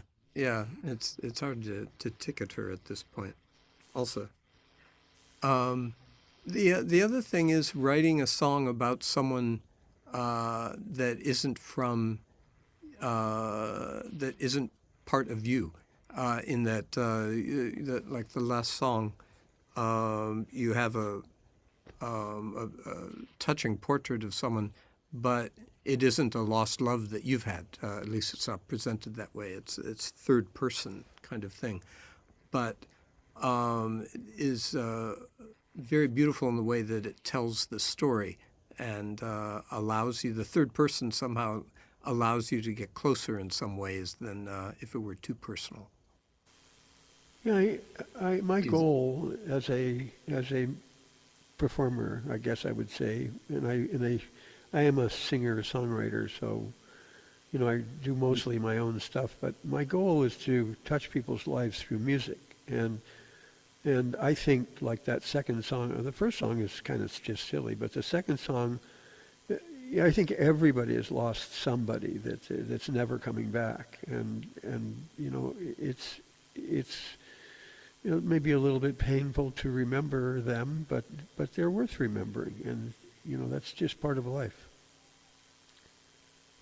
Yeah, I find as being a older person at this point of my life that I've written a number of songs, unfortunately, about people who I've lost in the world and who have left this world.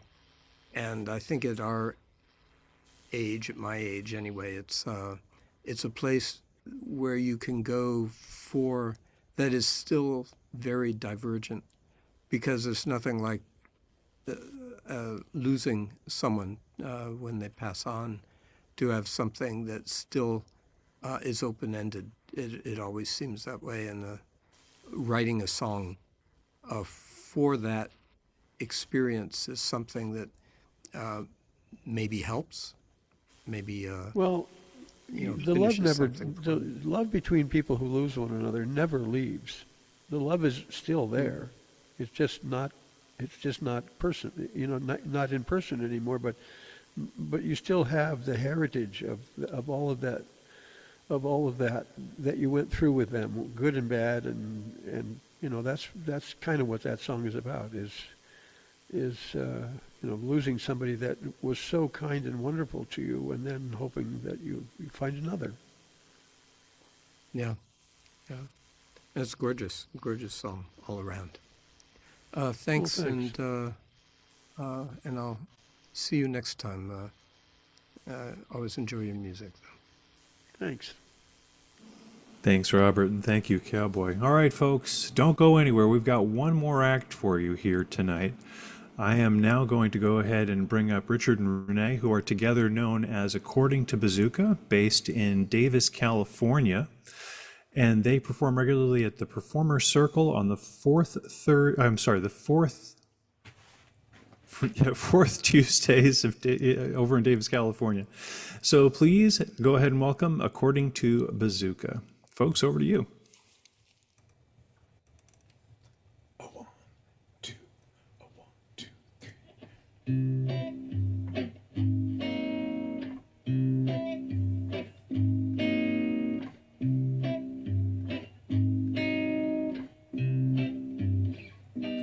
I was thinking how cool it would be to be laying down under a tree, just you and me, and the moon make 3.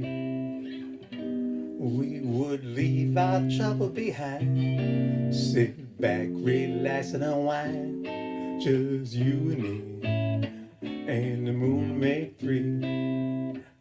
Oh, wondering what that smiling face is laughing about. There ain't no doubt he's winking at me. We would leave our trouble behind, yeah, sit back, relax and unwind, just you and me, and the moon make 3.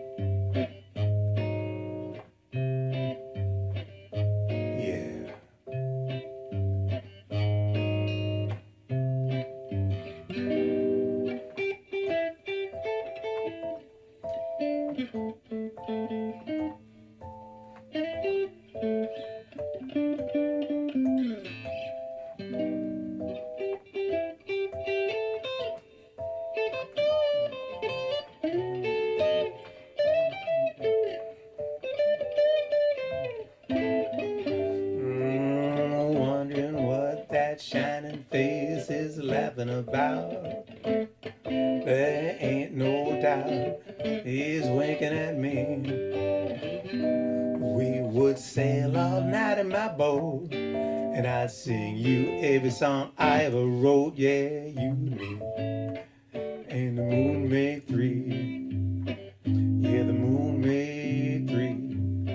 That old moon makes three. That old moon makes three.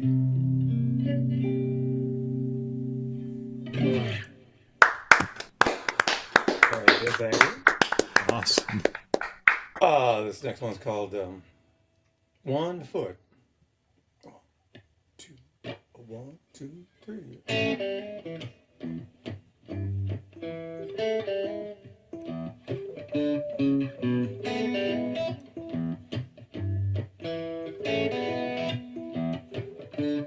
Now some folks always play to win, and some folks just don't play. If you're not happy where you're at, you don't have to stay. 'Cause it's a 1 foot after the other. Yeah, don't sit and hesitate. It's a 1 foot after the other. You ain't got time to wait.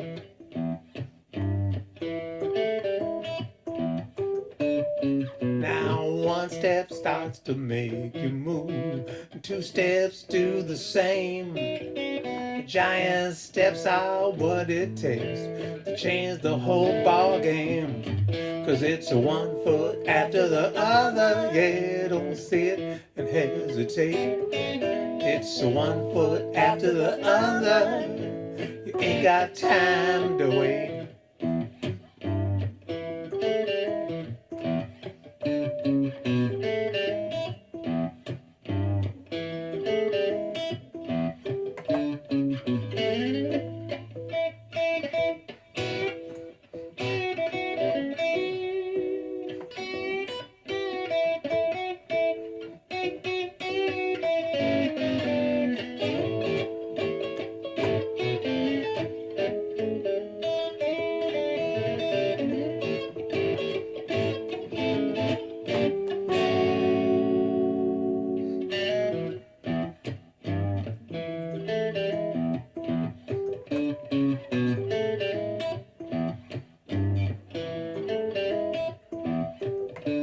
Now forward is the way to go, so don't get left behind. Start saying yes instead of no. I'm thinking now's the time. It's a 1 foot after the other. Yeah, don't sit and hesitate. It's a 1 foot after the other. You ain't got time to wait. It's a 1 foot after the other. Yeah, don't sit, hesitate. It's a 1 foot after the other. You ain't got time to wait.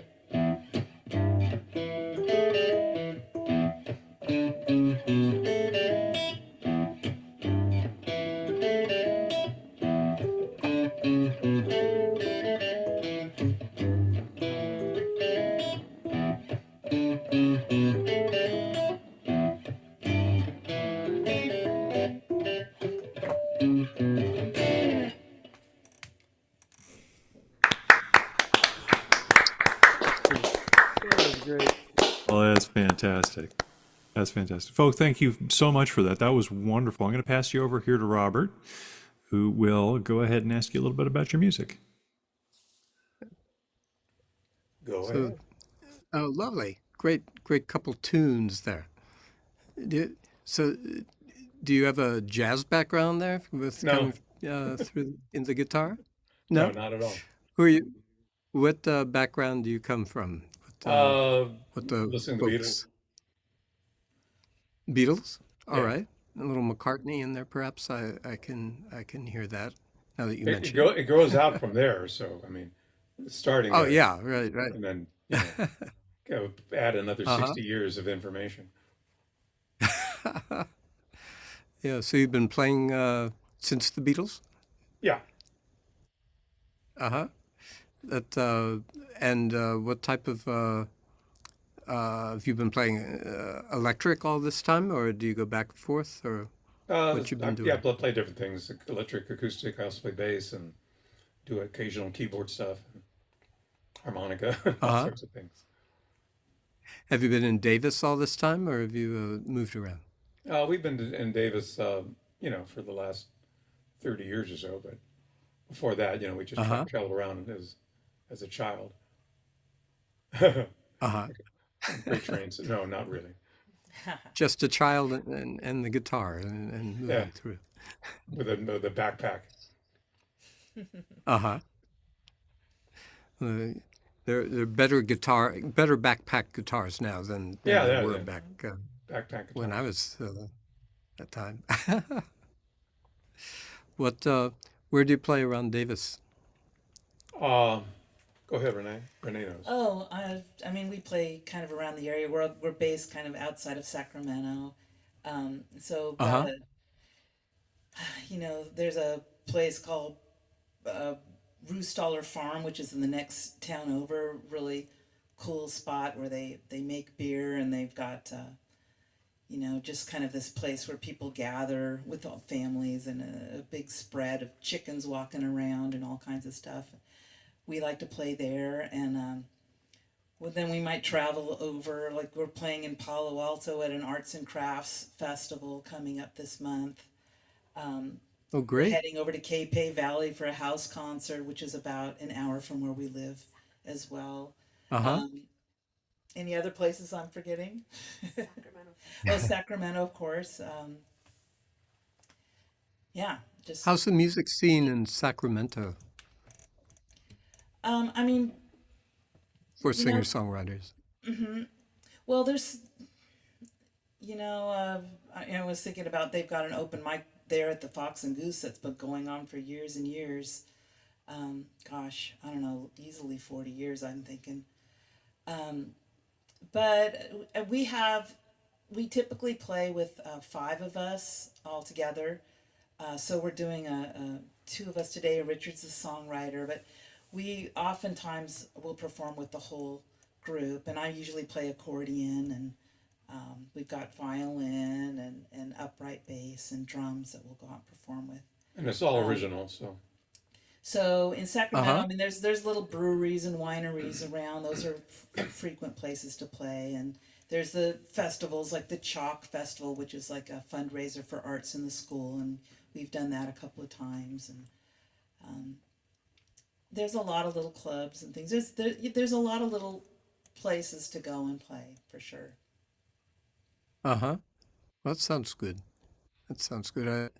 I think of perhaps moving up to Sacramento every now and then. So one of the uh, things on my mind is what would it be like for the music scene there? Oh yeah, yeah. There's little places where there's solo acts, and there's clubs where there's people passing through town that can go play. Um, and there's every kind of music you can think of around town. So a lot of diversity. Um, for the songwriting, um, you say you play guitar and keyboards. Do you write everyone's part in your five-person group, or do you have everyone do their own? Well, it depends. And if the song is based on just sort of a guitar part, then I'll have everybody fill in the parts. If I have an idea of Oh, what needs to be on the bass, I might suggest something. A lot of times I just uh, say, let's see what you have, and then I'll tell you if I don't like it. yeah. Rachel will come up with the basic song. So sometimes we're writing it as we get together, but he's got the basic structure figured out. So we'll develop it together, or other times he might have it more complete. So we all kind of work on it to finish.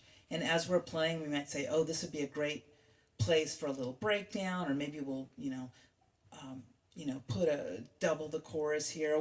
As we're playing it together, it really starts to come to life, and we get our intuition. And with five people and everybody coming from different places, we do have jazz influence from the band. We've got classical influence. Rich and I think is a lot of rock and roll influence in our styles, and our drummer and bass player are very jazz influenced. So together we'll all bring in elements, and then, you know, if it works, then great. And if it doesn't work, we might say, well, let's try something different and see how that feels. And then pretty soon the song's done. I used to make demos, but I don't make them as much as I used to because I don't need to. Well, it can limit people's thinking. The minute you decide that this part is supposed to sound like that, it stops being a point of creativity, right? Because now it's suddenly black and white. So leave it open-ended, and you know, I was thinking about this kind of beat to go along with it, but let's try some different things. So we leave it. Leave it a little more open-ended. Yeah, I'm sure it for you, certainly for me, when I've worked with groups, I do a lot more learning when everyone brings their parts to a song, and you know, it helps me learn more about different types of music and whatnot. You can enjoy the unexpected. Yeah, exactly. After all, what are we here for? Yeah. Hey, thanks a lot. Great hearing you, and look forward to hearing you again. And maybe I'll make it to Palo Alto. We'll see. August 23rd. I can remember because it's Richard's birthday, so don't miss that. Excellent. That's a good reminder. Well, thank you both very much. And Robert, thank you very much as well. So that brings us to the end of our evening here together. I want to go ahead and thank Michael Gardner and Dennis Roger Reed. They had to drop off a little bit early. Wendy Watson, Ann Sandstrom, Norm Bowen, Tim Smith, Cowboy Rex, and then Renee and Richard, of course, of According to Bazooka. I also really want to thank Robert Edgar for being our interviewer here tonight, and really wanted to thank Capo Dave Williams for all the work that he does behind the scenes to make this all possible. I'd like you to please go ahead and remember to check our website, openmicamerica.com, for links to the music for all of our OMA performers, both current and for past weeks as well, and find archives for all of the shows. Now, if you like this show, please spread the word and don't keep it a secret. You can download and print your own posters for the website, put them in the background so that when people see you online, they see it. You can also get a t-shirt through openmicamerica.com. And one thing we really do want you to remember to do is, of course, throughout the show, we've been pointing out all the open mics that a lot of our performers go ahead and play at. It's really important that you support those open mics and the venues that still permit live music to be going on. It's something that you know, it really requires the nurturing and the attention of all of us. We've listed ones where our performers play at under the local open mics tab on the website. So please go ahead and spend some time out there. You're very likely to find your next favorite artist as you go. Now, for us as a show, we're always here on the first and third Sundays of every month. So our next show is going to be Sunday, August 17th, same time, same station. Stay tuned for the next full lineup of performers. And of course, like I said, please get out there and support your local open mics and your local performers. And most of all, thank you for being here. It's really, really wonderful for you to be here. We love spending the time with you. I've been actually keeping a little bit of an eye over on the YouTube channel as we've been going along here. We've had some pretty active members here. Some I know very, very well, and some are new to the crowd here, and it's been really, really wonderful. So I'm going to go ahead and I'm going to ask everybody here online here, first of all, go ahead and hit mute. Go ahead and wave goodnight to everybody, and then I'm going to go ahead and say goodnight, everybody, and we'll see you soon.